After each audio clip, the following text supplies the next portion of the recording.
Hello, everyone, and welcome back to On the Curbs IndyCar Edition. I am your host, Nate Woods, and I'm joined once again by my co-host, Mr.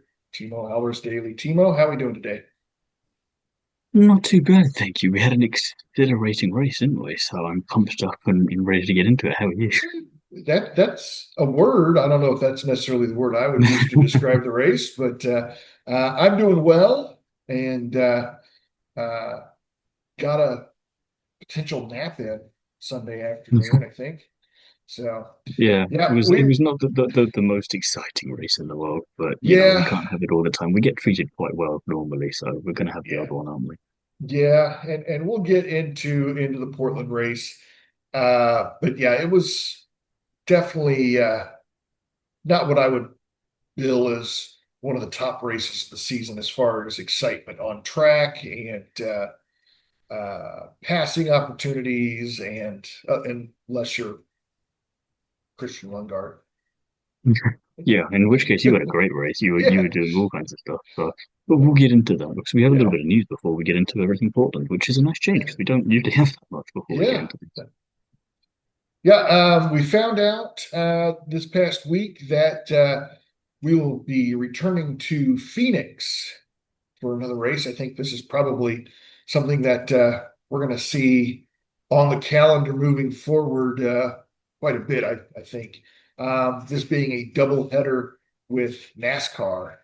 It's already announced that that race will be March 13th, as NASCAR already had its calendar posted for next year. So we already know the date for this race. We don't know which race of the season it will be, but it'll be then at I the would very I would least. have yeah, I'd have to think this is going to be race number two Yeah, again, I don't after I don't see it safety. being any different, but Yeah, it was a good race this year. I enjoyed the yeah. crossover. It seemed to have gone down well with both audiences, so Mhm. why not keep it going? Make it a Well, it, relatively it annual tradition. it's a good opportunity to get a different racing form in front of uh, an audience that maybe doesn't watch it, and it works both ways. You have Hmm. NASCAR fans that maybe only watch the Indy 500 or have never seen a race, and uh, have an opportunity to get their eyes on the sport. And then likewise, Indianapolis is kind of the center of IndyCar, obviously, and with the Brickyard being uh, a cornerstone of the NASCAR calendar, I think IndyCar fans probably are a little bit more than a passive fan of NASCAR. They understand the names and the system a little bit better than a NASCAR fan peeking into our Hmm. sport. But yeah, no, it's great because it works both ways, and I think it's a fun track for sure. So, And I think look, having it on winter. oval in particular, rather than one of the other types of course that we go to in IndyCar, is to its benefit as well because you think of NASCAR, you think of ovals, therefore you could look at IndyCar and you go, okay, they also race on these. If you're coming in from I know nothing about IndyCar Yeah, perspective, yeah. um, and it means you don't have to learn anything new. You already know you can see everything in front of you. If you're a fan there, if you're already a NASCAR fan at home, you know what the deal is. And I think from what I've seen of NASCAR, when they've not been racing on ovals, they're not always the most exciting races when they take NASCAR away from just an oval. Whereas IndyCar, we do have those, but if you want to make that conversion as easy as possible, open that door, Yeah. meet them where they're already at. Yep, exactly. We also found out a piece of the silly season puzzle. There was speculation, not just here between us, but I think as a fandom as a whole, that Marcus Ericsson at Andretti may have been on the chopping block and maybe was going to be looking for a new ride. But we found out that he is staying at Andretti Global. Yeah, and I find that quite interesting because obviously he's had a much better season than his last couple. He seems much more with it since I started watching IndyCar, Yeah. which has been refreshing.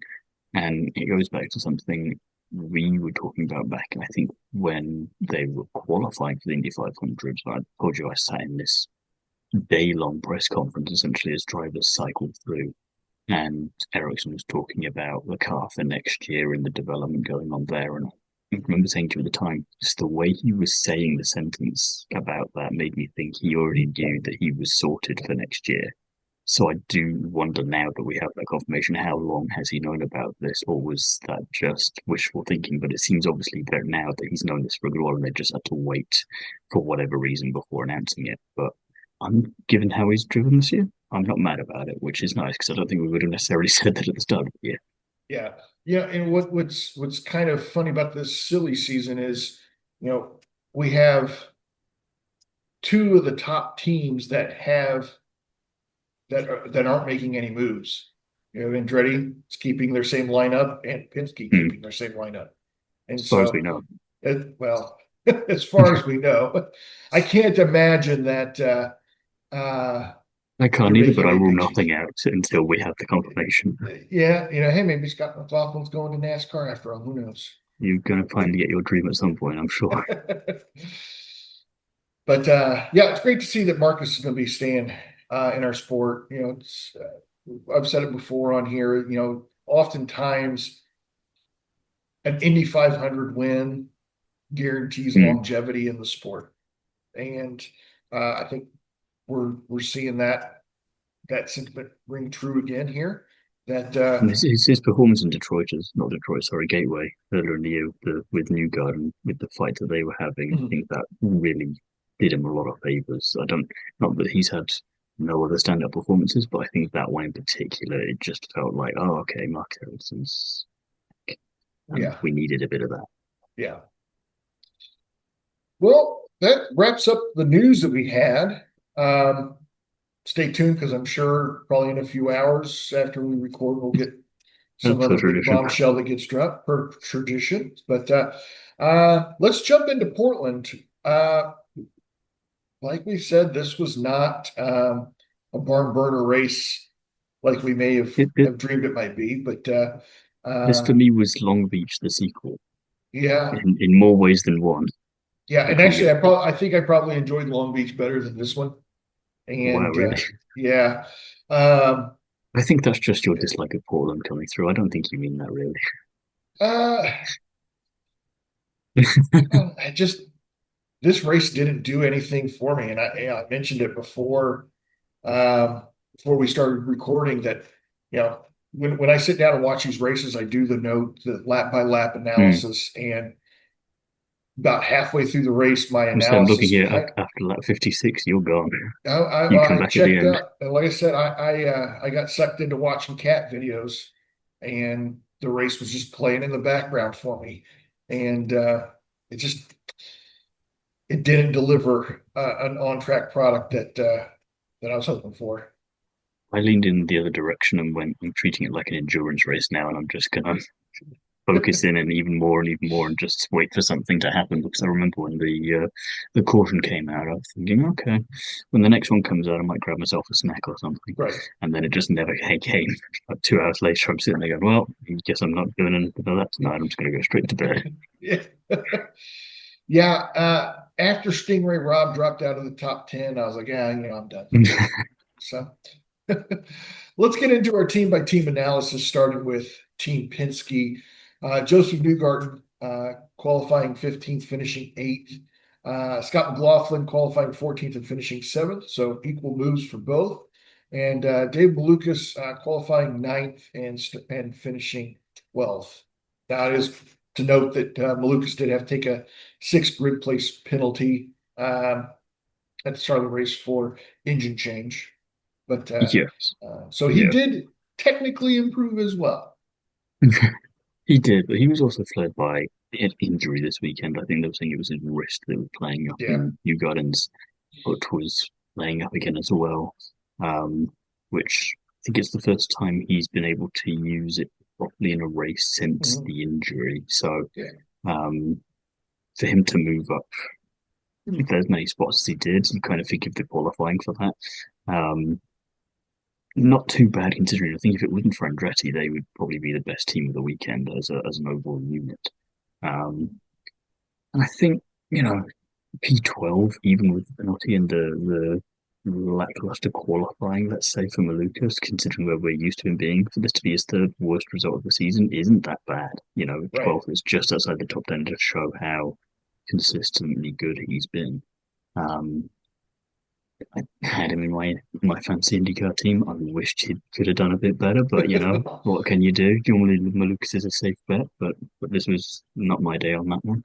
And I think McLaughlin being the best of the three continues to do him favours because as we were talking about just now with Andretti confirming their driver lineup, if anyone was to go at Penske, you'd probably put the money on McLaughlin, not to necessarily go to a different team. He would just be reshuffled in the Penske organisation and race elsewhere.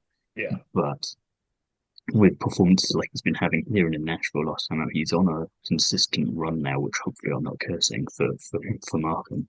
Um, and so he needs this, and I think that was well, not necessarily needs it, but it doesn't hurt any conversations he's having to make sure he is definitely there next year. Yeah.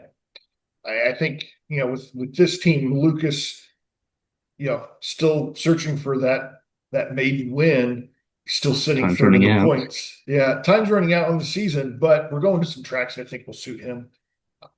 He's I'm going to do it, still Lewis, and he's going to have to wait a season and then get it next year. maybe.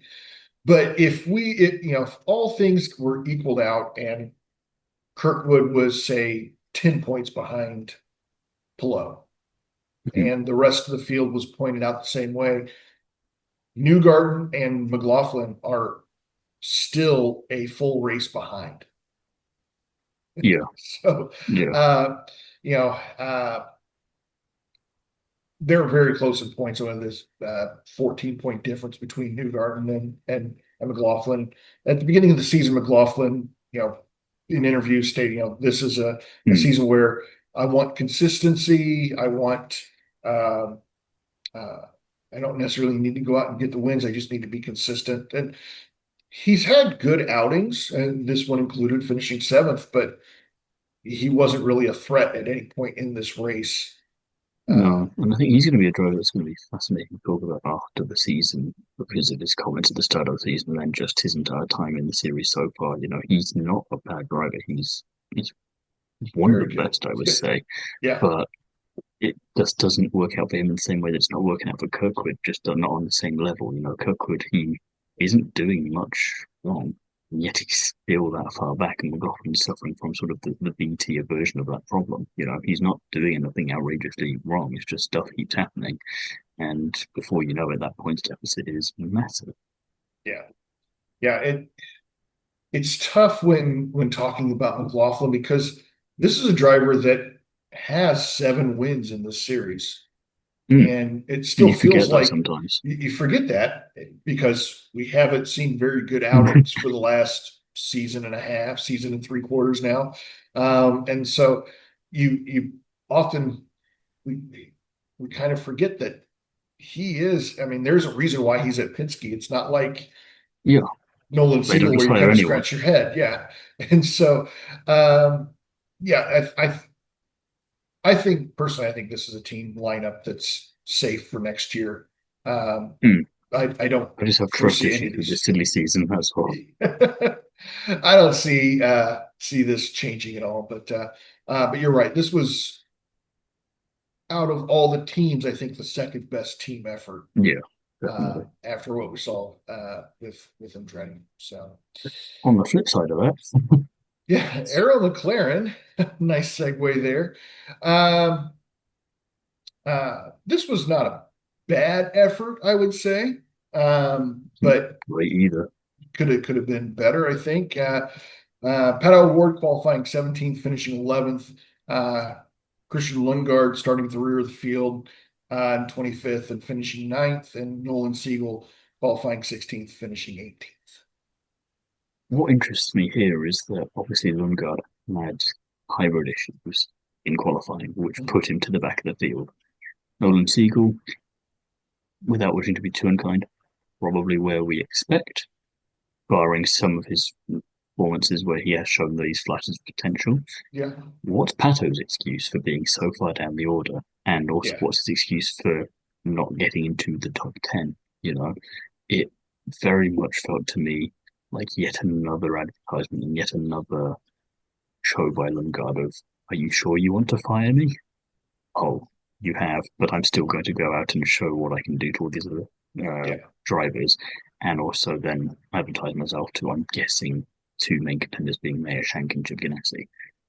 I just wonder with the would. I've got nothing against him, as I keep saying, but I just like basing things off performance. And aside from the win in Mid Ohio, he's had a very average season, and he just looked very average again this weekend. And I do wonder, what am I missing that Yeah. everyone loves so much about this driver? Because you can be the friendliest person on the planet, that's fine, but I'm here for the racing, I'm here for the results, and he's not really delivered. He's never once been a championship contender this year. It's felt like, and okay, Lundgaard's not looking like he's in it now either, but the fact that he was one of the three that was said something. So it's just, I do wonder a lot here. And then to kind of hammer the point home with O'Ward, I know it was only one position, but Seagull not qualified him. Okay, he finished behind him, but he shouldn't have been starting ahead of him Yeah. in the first place. Right. Yeah. Yeah. I think that they should just make Christian Lundgaard start at the back of the field for the remaining races of the season, because obviously it's very exciting to see what he can do in the opening Definitely for the laps. Milwaukee ones. I need him to get better Yeah. at ovals. Maybe we stick him at the back and see what he can do when he's Yeah. properly motivated that way. Yeah. Yeah. And just,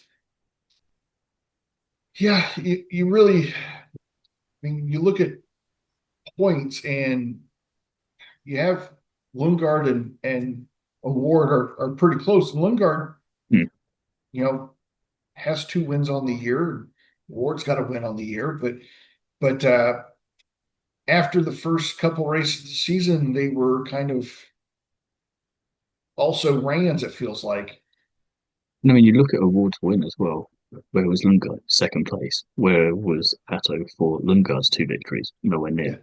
Yeah. Yeah. And you go, even so, if something had gone wrong, or if you'd maybe thought about, because I can't remember if I think the announcement hadn't, I think that was just around mid Ohio time that the announcement was coming.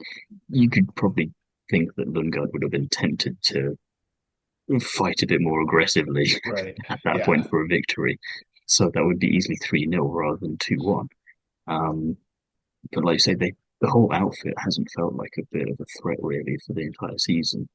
And with the newcomers, as much as it feels weird to call Dixon and Rosenquist that next year, you gotta wonder how much are they really going to achieve, or are they just looking to bed in, and then the full focus is on 28, and they're willing to sacrifice a year in some regards and just really do what I imagine Andretti are doing in some respect this season, which is getting power integrated into the team, try and fix up these issues that we constantly talk about. Their pit stops were a lot better this weekend. They need to make that more consistent, but Yeah. they seem to be making. We talk about it less than we did last season, so Right. that's where I'm getting slightly Yeah. optimistic about it. Or for them, do Aaron McLaren do that next year? Because, like you say, they're not terrible, but they're not as a whole unit coming into a weekend, and we go, "Ooh, I wonder what they're going to do."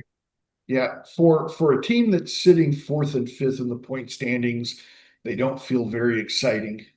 They don't feel No, like they're scraping for every point that they can. It just, I and don't, it when just, it's kind of at the three when Lundgaard comes up through the back, or when he is the focus on the TV, you think, okay, this is going to be interesting because it's Lundgaard. We've seen how scrappy he can be, regardless of where he starts from. I've not felt that with Pato at any point, and I yeah. kind of feel sorry for leaving Nolan out, but he's just not been there enough to include him, unfortunately. Right. But Pato, you think again, he has this massive reputation, and I feel like he's my new Ericsson. Is what I'm going to say there. Actually, when I started watching IndyCar, Ericsson had this resurgent form that took away all of the associations from Formula One that I had with him. But when I came in, none of that happened until this year, where I've finally seen what people are on about. I'm Yeah. yet to have that with Pato.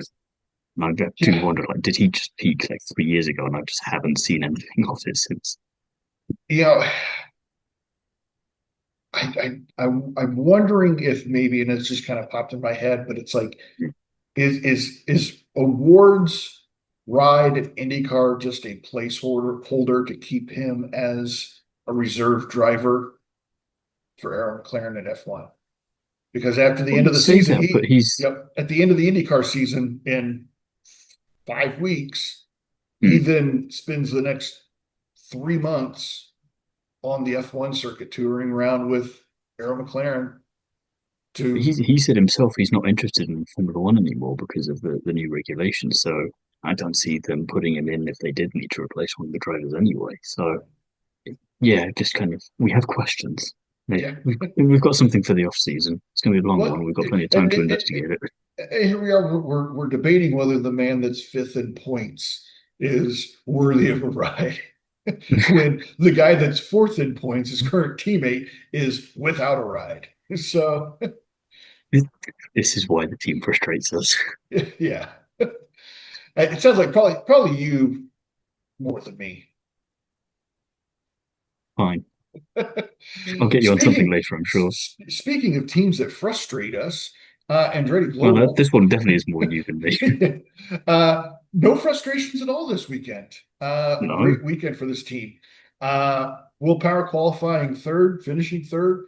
Kyle Kirkwood qualifying seventh and finishing fifth, and Marcus Ericsson qualifying fourth and finishing sixth. So, yeah, I mean, great outing for Andretti yeah, for sure. fantastic. I'd say their strongest weekend since Arlington, with Power again on the third step of the podium. The only bad news for them is that Kirkwood is now 110 points away from Palou, but that's also not necessarily down to Palou because he didn't do, well, not down to Kirkwood, sorry, because he didn't exactly do anything wrong. He qualified well, he finished well. It's just that Palou keeps doing Palou things. He's kind of Right. taking Scott Yeah. Dixon doing things away from him. Right. Um, but yeah, everything was pretty smooth. The only blip on the record for them was the call in for Power with the pit stop. He didn't seem Yeah. to get at the right time. He explained it afterwards. I don't know if you saw, but saying he got a call, but it wasn't 100% clear to him if that was the call to the pits. And usually his strategist confirms it to him, but it didn't happen until he was already past the pit lane, That's so the he pit couldn't do entry. it then. Yeah. But even if they'd called him in, still think only second place would have been on the cards. Palou was just untouchable once he was Yeah. up ahead. Actually, he was untouchable all race, really. Ericsson, sure, he got past him early on, but I think that was strategic, and that was just Palou being Yeah. Palou playing 5D chess. Yeah. Close always for some reason, and sometimes some team is going to unlock how he's able to do it, but he just seems to be able to run extra laps with his Yeah, car, and he's getting everything out of it that he can get, and nobody else can get that. But yeah, I think with as strong as Rosenquist was on that last stint, I think even if Power had pitted on the lap that his team wanted him to, I don't know if yeah. he would have been able to Which is take why it I'm not towards too this. mad about him as an overall Yeah, performance because he still maximised everything. I think, and it's nice to not have any notes in a negative way. I think Ericsson he came in confident to the weekend, obviously with his new announcement. contract. Yeah, Oakwood's he's still second in points. You know, I think if he can stay there, it'll be two back-to-back years. He'll be runner-up, so he's able to market himself to whoever he needs to as the best of the rest. You yeah, know, in Power, he's feeling more comfortable at that team. Portland's always a place where he can be strong. It's a shame he couldn't get a third win in a row, but the third place ain't bad either. yeah, And he's on a little bit of a nice run at the moment. So again, I yeah. will say that quietly in the hope of not cursing it. Well, you look, Power's just outside of the top 10 in points, and uh, we're going into with the exception of Markham and uh, Washington D.C., which are unknowns. Hmm. That's going to be cool to have a wrench back-to-back wrenches thrown into the schedule, just kind of separate the men from the boys type Yeah, races. I'm thinking, but we're wrapping the season up with three races that Will Power traditionally does pretty well at, and so that is true. uh, I think he has a potential of making some gains, at least a couple positions in the points. I think Again, nothing against anybody. Regis VK, but he shouldn't be in 10th place instead of Will Power if we're choosing between the two of them. Right. Yeah. And you got Marcus Ericsson in there, who's obviously a teammate, but realistically, Will Power Should be ahead. catch him as well. I think McLaughlin and Newgard might be too far to catch, but we'll see. But yeah, I mean, I think we're seeing we kind of were like, well, it takes a season to really get the feel for the team. But I think Power is finding He's it getting now. there now. He's Yeah. getting there now. And I'm hoping that this momentum can carry through the rest of the season for him and then carry on into next year. Because if it does, then we're having a Now different we're back at full conversation. power. Yeah, we're going to have classic Will Power back, um, which, quite frankly, is probably the reason that Andretti Global wanted him on this Yeah, team. and he said he wanted to not just beat Penske, he wanted to be the first one to take the blowout. At the Yeah, moment, doesn't look like Coker's doing it, so maybe Power's going to be the one next year. maybe You Power's know, going to be the one next year. you need that season to bed yourself in, and then you go after it. Yeah, yeah. Ericsson, he was on a different strategy, uh, Hmm. tire wise during the race. And I think that maybe hurt him being on that last stint. He I think he had the hard tires on the final stint. And I think that might have also kept him off the podium. I mean, that would have been just a few little tweaks in the strategy within that team could have flip-flopped where these guys finished pretty easily. I think as well, having them all in the top six after qualifying in the top seven still ain't bad. You know, Yeah, even with these little niggles, you go, yeah, no, if that's a bad day, that's all right. yeah. We take more of that. That's right. Chip Ganassi Racing, Alex Palou qualifying second, of course, is our inevitable winner. Scott Dixon qualifying 12th and finishing 14th, and Kiffin Simpson, great qualifying effort, sixth for him, and finishing in 10th. Hello essentially just copied and pasted what he did at Long Beach. Even Yeah, more amusingly, considering it was Rosenquist ahead of him again on this yeah, occasion. Just waited, got into the pits, did him there, never looked back. And then yeah. sixth win of the year, tied with Bourdais and someone else whose name I forget. I'm still trying to wrap my head around the fact that Bourdais is that successful in IndyCar. It still baffles me. But that's a separate conversation. Um, but he just never really looked in doubt or in danger of anything. He puts in these performances every now and again. I think this and Long Beach are probably his two best wins of the season because he just buggered off into the distance and Yeah, kept it wasn't a massive gap, but it was enough because no one could really get near him. Um, and that's that. That's all she wrote. yeah. It's just I don't want to say Alex Palou's the reason why these races are becoming boring sometimes, but there has to be some of these drivers that step up and are able to put Hmm. the chase to Palou. And if not, we're going to see what we saw in NASCAR about 20 years ago I'm with guessing Jimmy that wasn't a Johnson, good time. just Didn't he clicking win off what victory after 4 or victory. And 5 championships in a row or something? yeah, and Yeah, um, that's detrimental to a sport. It's always great when you can have a driver, and we'll look back at it 40 years and be like, yeah, boy, it was great. We lived through that Alex Palou era and we saw one of the greatest race car drivers of all time. But when you're in the but moment, at the you're like, moment, at the moment, you're like, oh man, I wish somebody would put the fight to Alex Palou a little bit more than what they are. So and I think on the other side of the garage, you look at Scott Dixon, who's obviously leaving. If they replace him with Lundgaard, I think Chip's getting a better deal at the moment because Dixon's just sort of, I don't know if he's just mentally checked out of the team already or what's going on here. I don't think he will have, but I'm just trying to explain what's happening with his performance because he's just sort of floundering a little bit. He's not finished in the top 10 since the Indy road course, and that was the start of May, you know? Kind of mad. And then for Simpson to finish ahead of him after qualifying ahead of him, nothing against him, but that shouldn't really be happening when you've got Scott Dixon in your team. So yeah, that one's a bit curious for me.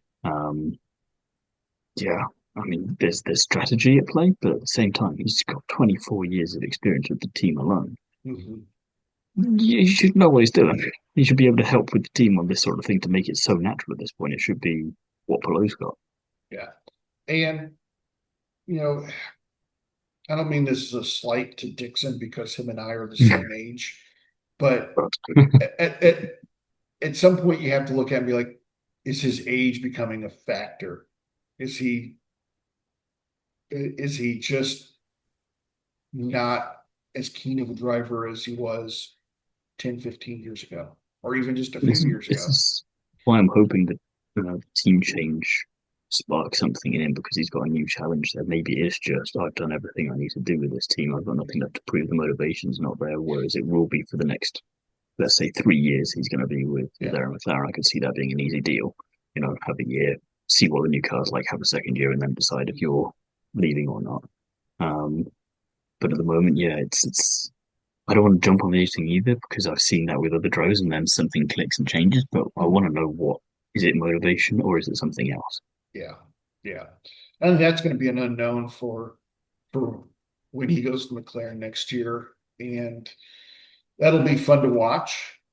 Well, it could be fun to It'll be watch. interesting to watch. It'll be interesting to watch. It could be that he goes there and he has an entire season like how the first half of Power season went. Hmm. And Exactly. and he just says, you know what, I'm not, this is not what I signed up for. I'm gonna go ahead and check out now. You know, so you Yeah. never know. But I mean Simpson, I mean, a pre-race interview with Chip Ganassi. I don't know if you caught that or not, No. but they had a really nice sit down with Chip, and they asked him about Kiffin Simpson directly, and he's been real happy with how Kiffin Simpson has performed this season, and I'm glad. the way that you could tell in his voice and the way that he was saying it was like that driver's not going anywhere Hmm. next season. He's going to be in that ride next year. And we kind of talked about early in the season where we're kind of like, well, why? There's a couple drivers who are like, well, why is he there? What, Chip obviously I saw do like something that in him. he's sticking with it and he's not doing what Tony's done at Aaron McLaren and gone, I've got this project, it's gonna be a long term thing. 2 years Yeah, later, you're fired. yeah, right. And so yeah, I think having your team owner give you that praise before the race and then going out and rattling off top 10 Hmm. just kind of It's solidifies like with that. Ericsson, it's kind of the next best thing. If you don't have a contract in hand, you've got the confidence of the team owner. Right. Yeah. And so I think this is a driver we're going to see next season in this ride. So And so this was Alex Palou's 25th career win in IndyCar, which ties him 17th all time with Gordon it seems so Johncock. ridiculously low on the It all-time does list. seem kind of low. And you go through the drivers in the all-time win list, and Hmm. uh there's drivers that you're like, oh, I forgot that he had so many wins, and drivers that you're like, well, that makes sense that he's still got a ways to go and reach the top. I mean, Hmm. let's not forget he's still Very young. 29 race Yeah. wins behind Scott Dixon. And that So, too. Yeah. and still 20 wins behind Will Power. Um, and does it seems kind of ridiculous to claim, but he's still 9 races behind Joseph Newgarden. That is kind of mad considering the championships he's got. Exactly, exactly, right. And so, next up for him, let's just kind of look forward and understand that he's probably going to win one or two more races this season with the run that Hmm. he's going on. Um, Next up with 26 race wins is Roger Ward, which is a name I'm sure you are not Nope. familiar with. Two-time Indy 500 winner, Roger Ward. His last win coming in 1962. So, I haven't got that far back yet. yeah. Uh, Johnny Rutherford, 27 wins. Also an older driver, but you might be more. Rings a bell. Yeah, at least he had wins in the 80s. And then Rick Mears has Yeah. 29 wins. So and realistically, He could do it this season, but I think he Rick maybe can next year. maybe, you never know. I mean, we got three. We got 2 street courses and a road course left out of 5 races. Now, I'm not expecting Alex to go out and win both races in Milwaukee, but You you can't never rule know. it out. You can't rule it out. Meyer Shank Racing. Uh, Rosenquist obviously qualifying on the pole and finishing second in the kind of the mirror of Long Beach. And then Marcus Armstrong, a weekend I'm sure he wish he could forget, but this is also kind of a repeat of what we've seen recently for him. Qualifying 21st and finishing in last with an engine failure. Yeah, his third engine failure in the last 4 races, and he said it's felt most like the one that happened at Road America, which is obviously not good. At least it didn't happen to him when he was in the lead this time, but Yeah, probably little comfort to him. The only thing he's got comforting him at the moment is the fact that the team believes in him and have signed him up for an extended period of time in the series, yeah, because otherwise he'd be nervous right now. exactly. But yeah, what can you say? Not much of a nothing really. He's a good driver. He's capable. I think he's just going through this incredibly character building time at the moment. Yeah. Um, and not necessarily write off the rest of the season for him, but I think even if I think he just needs to have some good races, and by good races I mean just finish. Just To be honest, get well, I think he's more than capable of finishing. It's just the Honda power plant needs yeah. to finish. And Which if you're Fernando Alonso, you're a little bit reassured that at least Honda aren't. You're not the only one Honda's you're not the only messing one. around at the moment. Yeah, we spent a huge part of this in the first part of the season talking about the unreliability of Chevy engines. And now it almost feels reversed. And unfortunately, all of Honda's reliability issues are falling on one driver, which almost seems unfair. Which monkey's paw did he Yeah, collect right. on his travels? We don't go to New Orleans. That's the last time I checked for IndyCar, but maybe we should try and balance it out that way. Um, let's go back to what we were saying when we were looking at the 28 cars and seeing if it would potentially entice any new engine manufacturers. If you're any other American or Japanese manufacturer in particular, you're looking at Honda going, you could do better than that, couldn't we? I mean, come on. So Yeah, maybe. yeah, just unfortunate for him. I mean, this is a driver that, you know, 4 races into the season, we were looking at as somebody that was going to be a Wasn't going to go top for the five. championship, but he would be Wasn't a be thorn a in the side of championship, those who would. but could definitely be a top 5 points. Him and his Mm. teammate were right there together, and then something. I mean, that finish at the Indy 500 seemed to take the He's wind not been the same since. completely out of the sails. Yeah, and um, I just I want better for him, Mm. not just I as a do think driver, that but as a from what I've person. seen with other drivers across multiple series, they have these tough moments, and it then either goes incredibly well for them, they need to get through that little bit of period, or it just doesn't. There's no middle ground, and so I'm glad there's not much of the season left for him, for his sake. Yeah, Going, you need the off season to just go and sit on a beach somewhere with a well, nice and breeze running through the hair and I just mean, with the get rid of slide everything. that, yeah, the slide that he's had, if I remember correctly, him and Felix Rosenquist were they fifth and sixth in the points going into the month of May, I think or so. the Indy They were pretty 500? high up. They Yeah. were together in the point standings. I think it was either fifth Mm. and sixth or sixth and Because it seventh. was a lot of 2x2, I think, at that point. We had like Right. the Aaron McLarens, then we had these two, then the two Penskes, I think. Yeah. In the last 4 races, Armstrong has slid all the way down to 15th in the points. Yeah. And, you know, that puts you behind Kiffin Simpson. Which again, no offense, Kiffin, No but offense. It puts you behind Graham Rahal. It puts maybe you, some offense. yeah, it puts you marginally in front of Alexander Rossi and Santino Ferrucci and Yeah, you definitely shouldn't be yeah, behind Ferrucci, so we need to fix that. Rossi, I can yeah. maybe forgive a little bit, but not Ferrucci. Yeah. But yeah, great weekend for Rosenquist though. Uh, Yeah. and I think that team did everything right. I think, on their strategy, including having a better set of tires to finish the race on. And he was catching Pillow. Had that This is been, the interesting thing, right? Because he's obviously switching to McLaren to be able to beat Pillow, and yet he's been closer on more occasions, I feel, to beating Pillow in this machinery with this team yeah, than McLaren have been.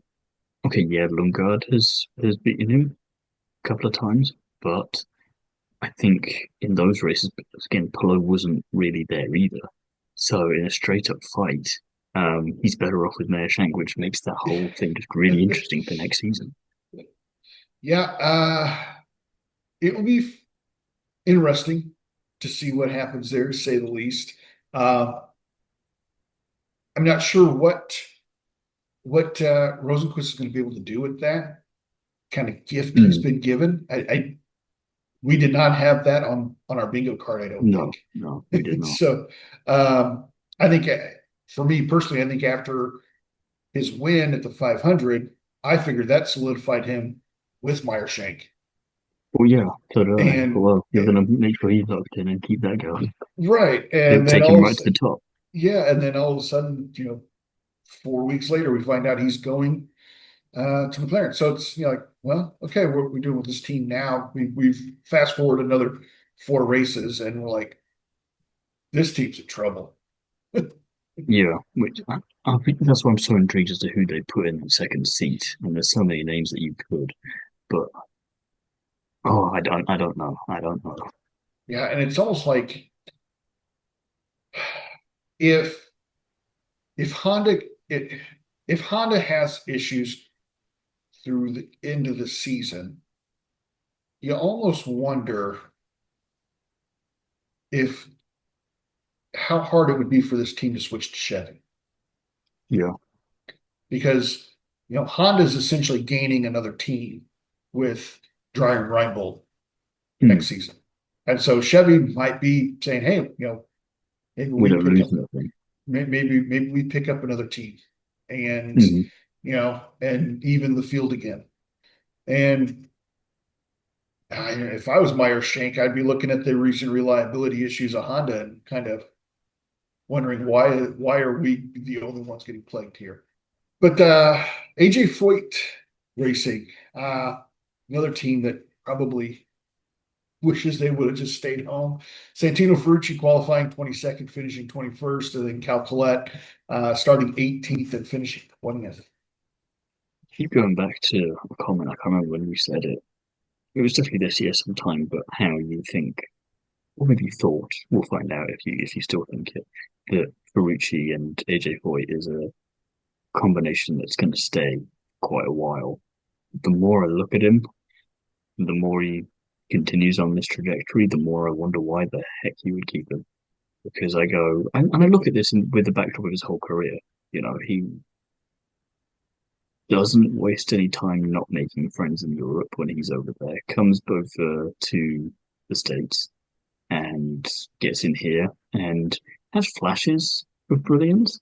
Like you say, you look at the podiums from last year, gets a couple of those, but still finishes way down in the points. And I think he's around 100 points back from his total from last year at this point already. It's And I been a don't down know if year he's for him going this to year, yeah. get that. And there's not been anything in the way that you look at Colette, for example, and you go, well, his car keeps blowing up on ovals. And you look at other cars and other teams and you go, okay, New Garden's foot's buggered. Rossi's legs screwed. Mick's wrist is there. Marcus has a Honda in his car. Understandable things where you go, there's nothing you can do about that. I'm not sure what Ferrucci's excuse is for this run of bad form. He just hasn't really been anywhere all season. And so I know that you can have just off seasons. You look at Ericsson and you can turn that around. But he's got wins and a 500 win. Ferrucci still doesn't have any of that. And I just wonder when you've got other drivers, both in IndyCar and out, who, let's say, match him on the personality in terms of being a good fit with Foyt, but with more control over their temperament and of their car and more results in other series to back it up. Why would you keep Ferrucci? especially when Colette's sort of outperforming you a bit, or is a lot closer between the two than it should, given how what's this Ferrucci's sixth season in the sport versus Colette's first. It shouldn't be that Uh, close. this is Ferrucci's. Because I know we dabbled for a little bit here and there, but I think it might be his first, like, This is full season. his eighth full season. When you know what, you've made my argument stronger. I won't fight it. Yeah. Well, I still believe that Ferrucci's a long time. I don't see him going But anywhere. why? So, Explain it to me. all right. So I mentioned it earlier with Felix Rosenqvist and Marcus Ericsson. When you can perform well at the Indianapolis 500, that often, more often than not, translates into longevity in the sport. Hmm. Ferrucci's a driver that's never finished out of the top 10 at the Indianapolis 500 in 8 starts. Which cool. But has he finished? I mean, I know they don't do podiums there, but has he finished in the podium position on any of those? He has 2023 Okay, so once.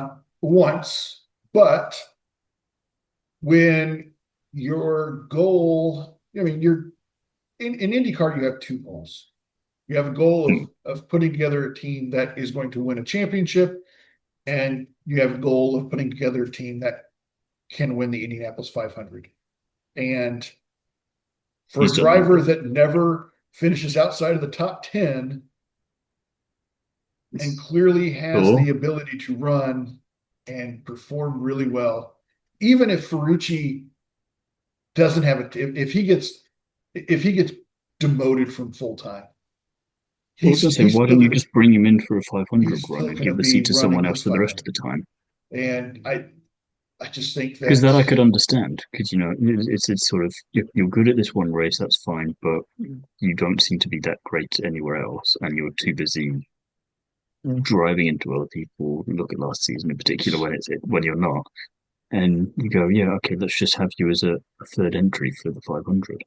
What is then you're still sticking to your commitment for we want to win the 500, but you can then actually build a championship winning team because I've not seen anything from his entire career that makes me go, that's the driver to do it with. He's got these podiums scattered throughout the place, sure, and he's not bad, but there's nothing there to me that says that's the guy that takes this up a level. I think you may have come into the sport one season too late because he did finish ninth in 2024. And Which, when well, you no, look I at was watching in his 2024. when you look at his stat line from 2024 for a ninth place finish in the points, it's pretty impressive. I mean, he Sure, had but then you one, have two, two three, years off. four, five, How six, long do you push that for? 8, 9, 10, 11, 12 top 10 finishes that year. That's No 2 years ago. wins, You're only as good as obviously. your last This is race. true. Yeah, that's true. And I say you're his talking last about race was Scott Dixon. 21st. Yeah, You that's know, he's true. how many race wins above Palou with two more championships at the time of recording, and you're Yeah, still debating that. yeah. He's nowhere near. He's not even on the list of all-time wins with even Right. one. Right. Well, very true. Very, very true. But yeah, he's going to be with this team long term. I'm still saying it, still putting out there. And quite frankly, Cal Collette, earlier in the year, we were kind of like, wow, they kind of found this hidden gem and he's going to be moving on to another team, but it ain't happening. He's going to be with this team I'd next year as still, well. yeah, Collette I don't mind because I think with rookies, given 2 or 3 seasons before you figure out what's going on there, you know, and that's fine. But when you're in your eighth season, no, no, get going. You're gonna be saying the same thing about Stingray Robb in a couple of seasons, aren't you? I'm saying it better now. Rahal, Letterman, Lanigan Racing. Mick Schumacher qualifying 23rd, finishing 16th. Great finish for him. Graham Rahal, not so great day for him, though. Qualified decent in 8th, finishes 23rd. Louis Foster qualifying 13th, finishing 15th. This isn't just my bias coming through, but I do think that Schumacher's coming through a little bit more now. And hopefully he's going to have this sort of performance towards the end of the season. Obviously, he had his best result of the season last time in Nashville. He just equaled his best road course result here with 16th, moving up a decent number of spots. And I think of the three of them, obviously Rahal kind of ruined his own day. Um, but Foster, I think, is the one where there is that trouble, and I think if there is one of those drivers on the chopping block, it should be him because he's got a season, or best part of 2 seasons, let's say, advantage over Schumacher in terms of IndyCar experience, plus all the time from Indy NXT. Whereas Yeah. Schumacher, okay, yeah, he raced in F3 and F2, but then he went off and did endurance racing for a while. So he hasn't had that consistency in the single seater side of it. And, he moved up more spots. Foster just hemorrhaged a couple. Rahal just hemorrhaged a lot of places. And Yeah. then was the thumbnail for the highlights to make it look like something interesting happened in the race. Yeah. Right. So I would like to see him back next year because I think once he's got his wrist sorted as well, and barring no more injuries, we then Yeah. might be able to see a bit more progress in the way that we were hoping for Foster this year that hasn't really Really hasn't happened. planned out. Yeah. I I still I'm kind of the yin to your yang with Mick Schumacher. Mm. I'm like, it has to be I look all at it as a money straight fight between him for and him. Foster because I go, if you're going to keep one, you've had longer with Foster and nothing's happened. Whereas with Schumacher, it's kind of like Kiffin in the early days. There's Mhm. progress in the right direction. There's just enough of it plus the injury, and you think at least if Foster gets 2 seasons, Schumacher should get 2 seasons. If Nolan's getting 2 seasons or however long, he should be getting 2 seasons. If other drivers are there for this long, then Yeah. come on, guys. Well, and some of that I agree with, like with Foster. Hmm. He brought his $1 million scholarship from winning Indy NXT to the sport. That only gets you part of a season of funding, essentially, Hmm. as a driver. A driver like Mick Schumacher, who comes with money Hmm. and almost unlimited supply of it, puts him in the same tier as Stingray Robb, Nolan Siegel, two drivers that Harsh. we continuously clown on. Where with Difference Foster, is I see you know, potential with Schumacher in the ways that you look at.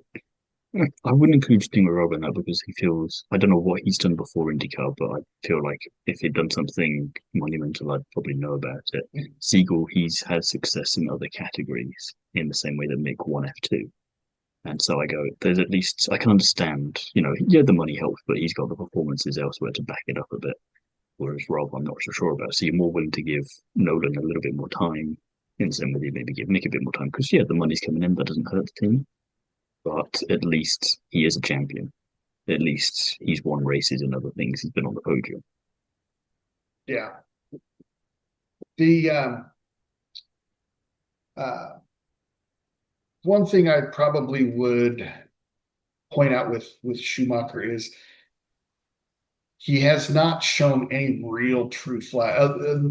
Every once in a while, he'll pull out a finish like this where he gains 7 positions, and uh, you know we would call it a decent outing, but quite frankly, he still finished 16th, right? So Hmm. he's not showing anything that says, hey, I'm on the driver market. You need to take a serious look at me. No, I I haven't can seen agree with anything that. like that this season. My only thing on that is just again looking at other drivers on the grid, and we've got two of those across the next 2 teams that we talk about as well. You go, if you're here, then Yeah, there's no reason Mick shouldn't yeah, be. It's yeah, and I know that then goes into results and how much they actually factor into it and everything else. But I go, if you're looking at the money combination, well, that's not an issue for Schumacher. The results, he's not last in every single race. There is that progress that you can measure at least, and you go again to Turkmac after 1 season would be very harsh. It's he's not other drivers that we've seen in the past or indeed this season. well, another thing to keep in mind is we haven't heard from Rahal yet on whether or not they're going to still field a third car. Just Hmm. because you don't have a charter for that car doesn't mean you can't put it on track. True, It just but means you have to go out and qualify. Yeah, all three of your drivers have to go out and qualify at that point. yeah, That's all that really means is that, yeah, you've got which two they'd be charter doing cars. anyway, so it doesn't really change too much on that side You of can things. field as many cars as you want. So I mean it's just not guaranteed qualifying, Hmm. starting spot, which I don't know. After last season when we had Prima there and they allowed 27 cars on track at every race, I'm wondering if that's still an option. Like, I wonder what the I don't know enough about the charter system to know how that works. We'll get into that in the off season. Did we still carry that over from last season when we had 27 cars and everybody that showed up got to run? You know, surely I mean, if Schumacher's bringing the money to the team that I think he's probably bringing, why can't he just stay with the team? Why does he Oh have to yeah, look for a new team? They can that's the just thing. I don't think you would have to. I think if you're the team that he's with, and you look at the drivers available, short of Rahal retiring, you look at Foster and you look at Schumacher and go, I'm more willing to take a punt on Schumacher just because we've had more time um, with Louis to see what he can do. And also, there's, I think, a future for him in NASCAR. for Louis Foster in NASCAR. Yeah, why not? All right, you heard it here first, folks. Dale Coyne Racing. Dennis Hauger qualifying 10th. Great start for him, finishing 13th, and Roman Grosjean qualifying 11th and finishing 17th. Yeah, no idea where that qualifying performance came from, but I'm up for it. Shame they couldn't keep it together a bit more. It would have been nice for Hauger to get a top 10 at least, but 13th, considering Lundgaard was one of the drivers to get past him, Lucas was one of the drivers to get past him, you're not too surprised at those elements of it. Um, Grosjean, yeah, not surprised.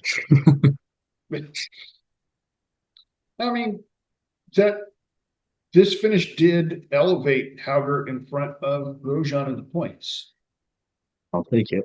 So it's still close. There's only 11 points between the drivers, I think, or no, not even that. There's 6 points between the drivers. Very much tighter at that back end than you think sometimes, don't you? Well, once we get to this point of the season where you have a driver, Alex Palou usually, that has a multiple race advantage over second place. This is kind of the time of the season where we start looking at You these do look other at battles and like, oh yeah, like, oh, Mick Schumacher has a has a 2 race advantage in the points over Connor Daly, who only has one start. So You just couldn't resist another jibe, could you? I'm gonna just stick that in and just twist that knife just a little bit more for you. Yeah, at least he's ahead of Stingray Rob, so that's all I need. Barely.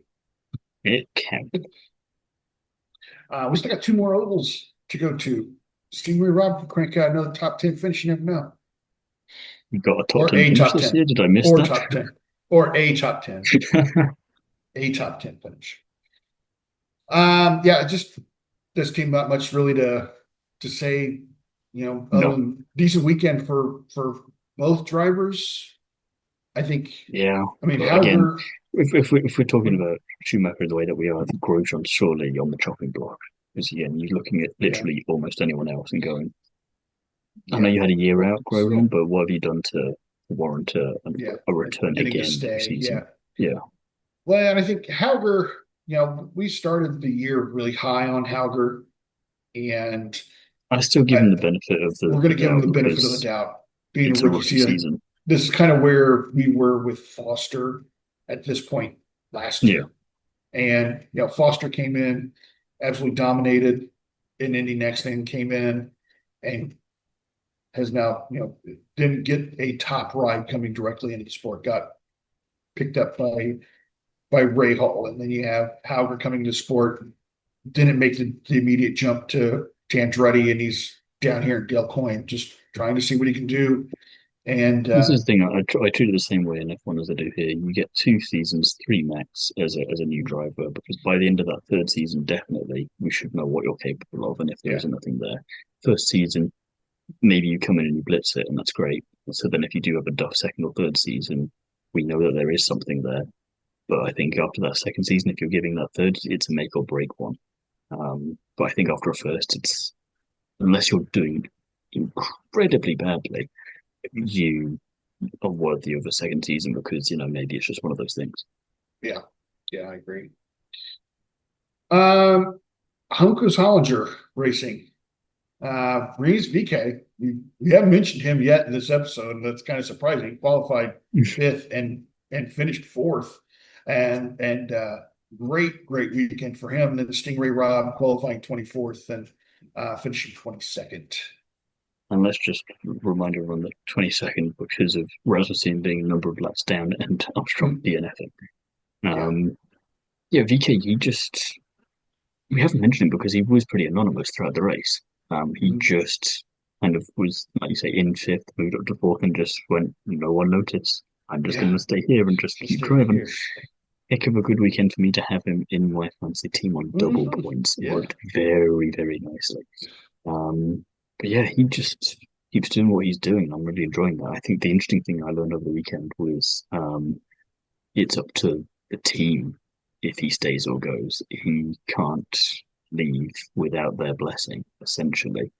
So if Chip, for example, wants him, it might cost him a couple of dollars to get him there. Yeah. And if you're Juncos, you could put him over a barrel a little bit because you're losing a hell of a driver. Because he is the perfect combination of youth and experience. Because he's been in this sport for a lot longer than we kind of realize at times. And if you're, for whatever reason, deciding to keep Stingray for next year, you're going, crikey, who are we putting in that second seat to try and match VK energy if we don't have VK? So I'm not sure what they do. And again, Rob not exactly helping himself out this weekend. I think it was Rosenquist or Power he got in the way of towards the end of the race. Probably both. Probably both. And I know there's the whole thing of you don't have to move out of the way. But also, what are you doing fighting Rosenquist and Power when you're dead last? There's nothing to be gained from this. So, VK showing what you can do with that car and really leans into the IndyCar mentality. I think if anyone can win a race, it'll be on the podium. It just depends on who you have in your team. And it was a driver's championship from that perspective. Yeah, VK also, I think the highest placed Chevy car in this race. Yes. Yep. Was Reese VK. Yeah. Hollinger. Yeah. Yeah, because McLaughlin and Newgarden finished 7th and 8th. Yeah. So yeah, he beat all of Team Penske without trying. I'm sure he had to try a little bit. Yeah, don't take anything away from the kid.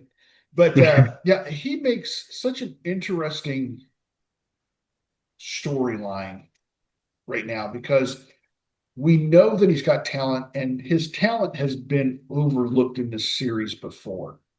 We go back to a few years ago where, he had an incredible season and then found himself without a ride and was gone from the series. Going first time. Yeah, right. And so I want him to find a better team. I don't want to take anything away from Juncos Hollinger because obviously in the last couple of seasons they have made huge advances in the series. When you look at someone like Grosjean who was with the team last year, all that experience does nothing. You stick VK in, who has the experience but the youth on his side as well, and this kind of perfect mix, bam, right up there, top 10 points. Yeah, and it seems like too good of a fit for him to be with this team, and a team that once they've come out and publicly said, hey, we're gonna throw money at this thing and we're gonna make this into a better team. And part of that is we talked about money. We're throwing money at this team. Well, you got to have money coming in, and that money comes from Stingray Rob. And, so you almost have to keep Rob in order to keep the machine moving for your other driver. Or you find another Rob. but You with find more another potential. route. If you are looking at Rahal and going, if we are getting rid of a team, maybe you put or driver, maybe you do put Schumacher there.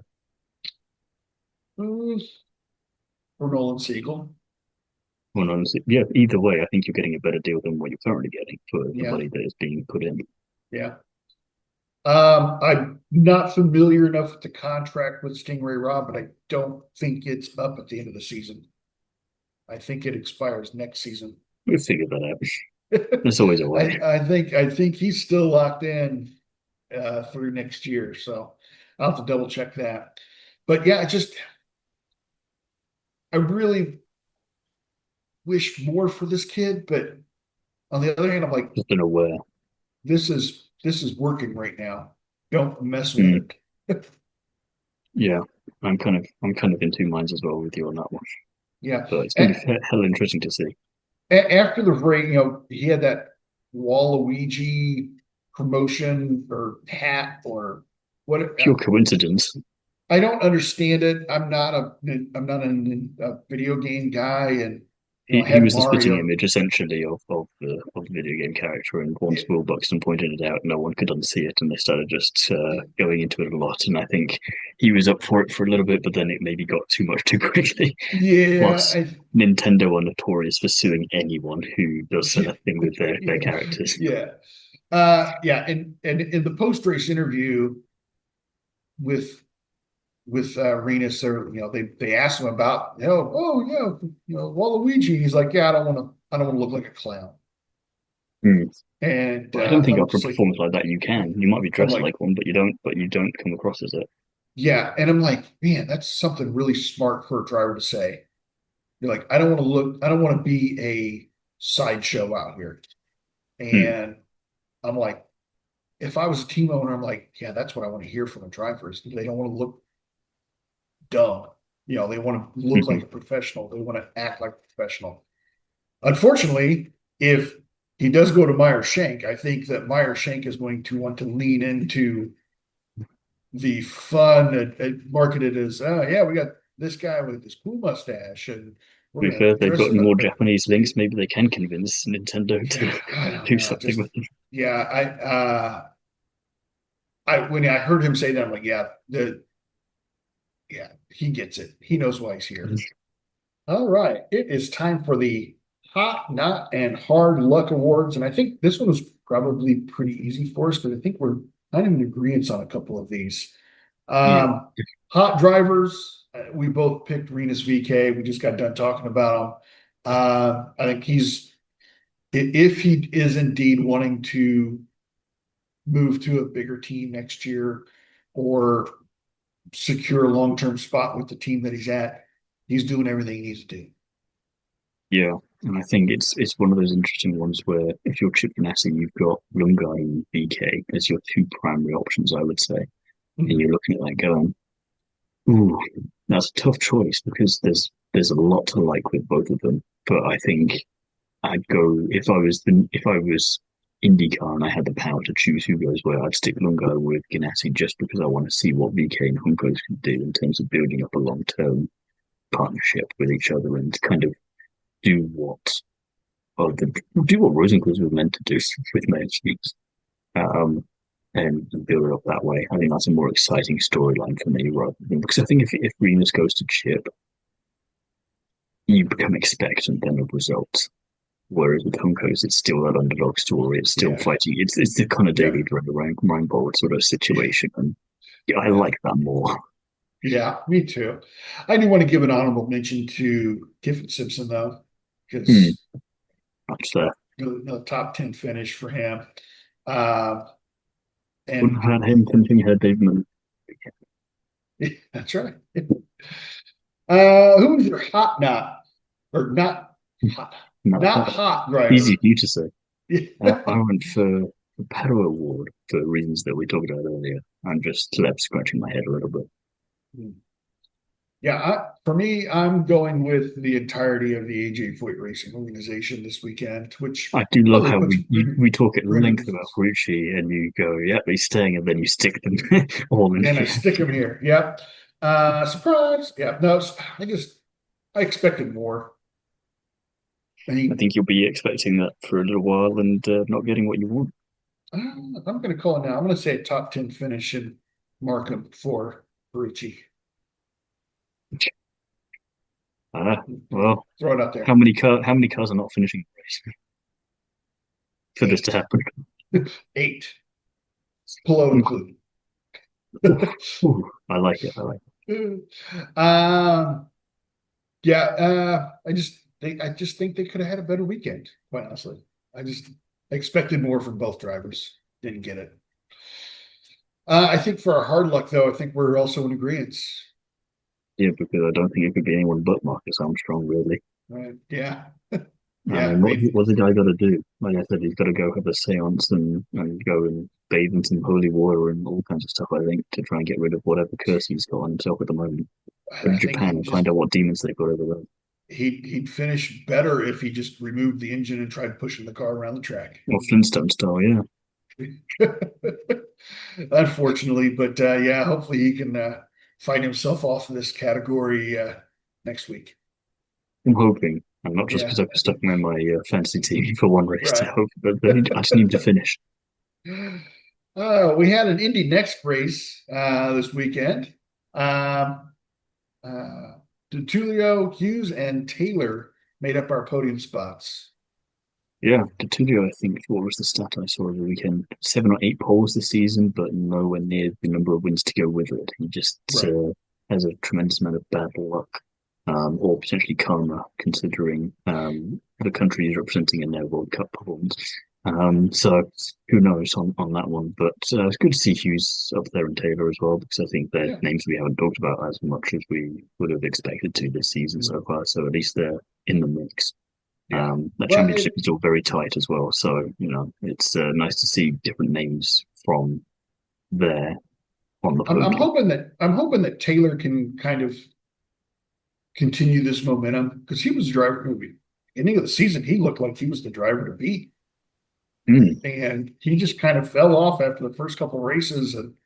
And I'm glad to see that he's starting to get back to form. I'm not sure if he just ran into some bad luck in the middle of the season or what, but it's good to see him back.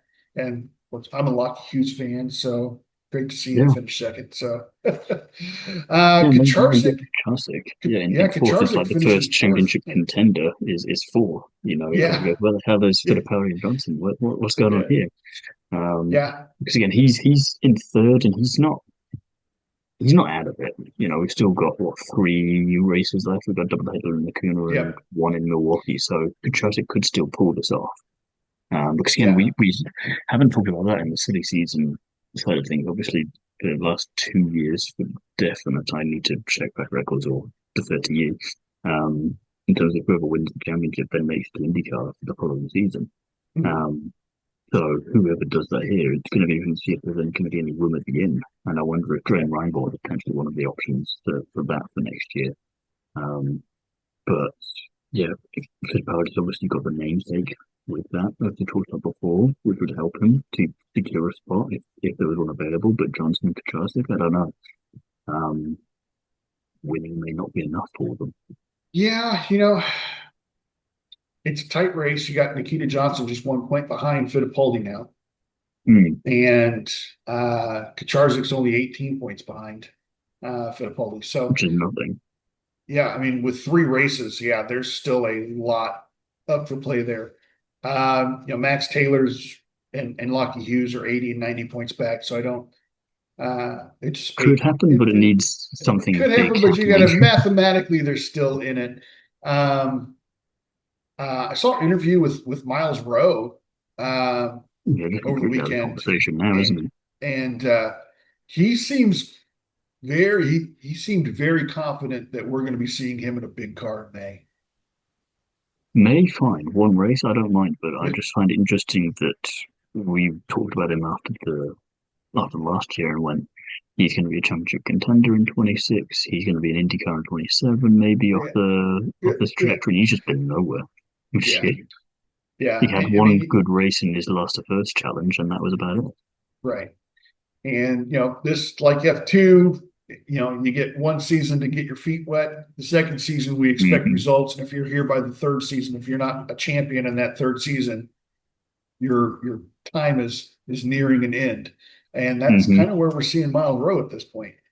Was not But where I thought that was going.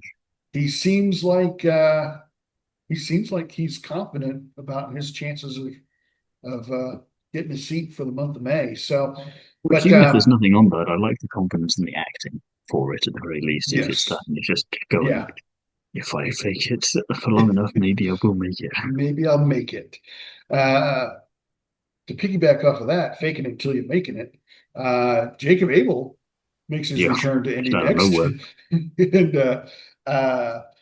and unfortunately, missing out for the season, and I don't believe he's going to be returning to this series next year. I Hmm. think it was a combination of money, results, and injuries that have kind of Yeah, you get to a certain point in this sport and you kind of have to think, well, maybe this isn't where I need to be. And I think that might be part of where Jordan's maybe found himself. And perfect for Abel. He's obviously been out of IndyCar this year. mhm, Um, Silly season's been very silly. I like that he's re-entered the conversation just to throw a spanner in the works. I don't know if he would even be on the grid for next year, but if you're Dale Coyne, you're going, maybe we could put it back in with Helga. That could be an option. Well, I yeah, just like the fact that he's in the conversation again because he obviously wasn't. He came back for the 500. It was just nice yeah, to complete that circle. mhm, Um, but now, he finishes fifth on his return after essentially a year out, good right, year and a bit out maybe, yeah, and beats the majority of the full-time people, including Fittipaldi and Johnson, who were in the championship contention, and just goes, I'm also here if we want to complicate matters. So, yeah, screw it, why not? Let's go for it, let's have some fun. yeah.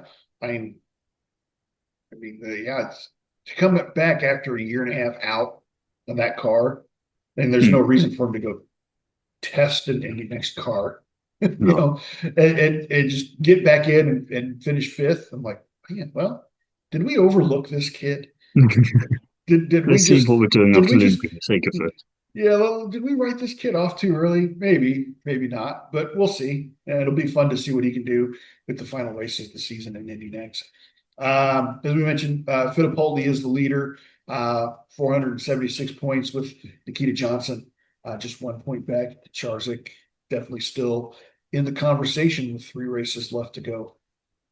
Yeah, it's going to be a very tight one. Obviously, we've got a couple of weeks off for them now before they come back to one at Milwaukee and the doubleheader at Union, but it's nice to just have a championship that looks like it'll go down to the wire. Yeah, it's going to be a fun one to watch for sure. We're going to be here to cover it. We've got a jam-packed schedule to round out the year in IndyCar for sure. Well, Well, we got 5 races in 4 weeks.